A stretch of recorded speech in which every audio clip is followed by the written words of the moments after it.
I was diagnosed in August of 2017. I was diagnosed with early stage breast cancer, stage 1, no nodes positive. I always had very dense breasts, and so I had annual mammograms, and then I was put on a protocol for every 6 months to have an MRI, which thank goodness I did, because the MRI is what found it. The day I was diagnosed, I went by myself to the imaging center. I didn't bring my husband because I've gone so many times and it was always benign.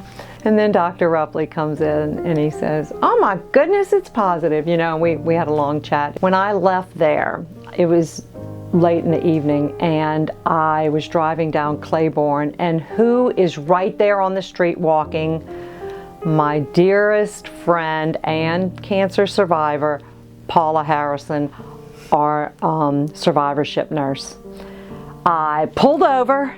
We sat in my car for an hour chatting about what the heck, it's now me. And she was such a giver of herself and of the knowledge that she possesses and the empathy that she possesses.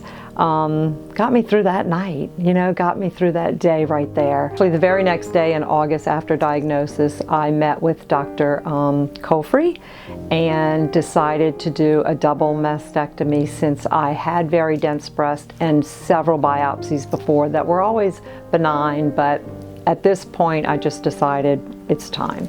So in September of 17, went through with a double mastectomy, and then Dr. Colfrey sent my tissue out for a oncotype, which is a grading of your tumor to tell about your reoccurrence risk. So mine fell smack dab in the middle of intermediate. So they had a lot of statistics on the low rate, that you don't need chemo, and the high rate you do, and the intermediates were questionable.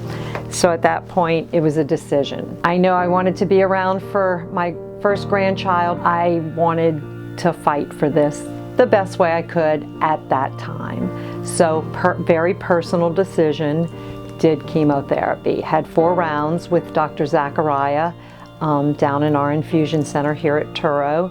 Was very well taken care of by the staff in the infusion center. Started that in November of 17, finished in January of 18. Went through 18 with different little aches and pains and just trying to figure out the new me. And then found out that, hey, I really need to do rehab here at Truro.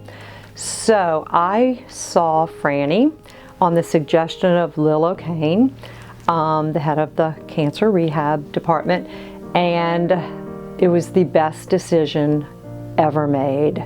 I felt like rehab gave me my life back. You're going through so much other stuff that you have to stop and think, now I need to figure out how to get me back to where I was before, but I don't know that you ever get back there.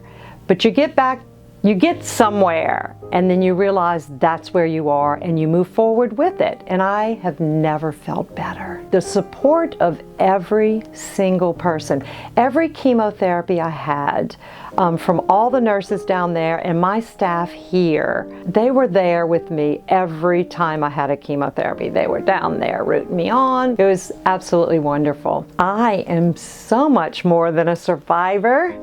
I am hoping that my voice can be heard with the patients that we treat now. That when I hear them say, my skin hurts, or I don't know that I can make it in the next day, I sit and talk about me to them, and then they look at me and they say, oh, you went through this too, and we can collaborate on how to get them through that moment. Because sometimes it just takes somebody that's been there, done that, to maybe help them. So I'm hoping I'm that, and I am so hoping I am more than a survivor when I can be a help in research, fundraising to end this breast cancer battle.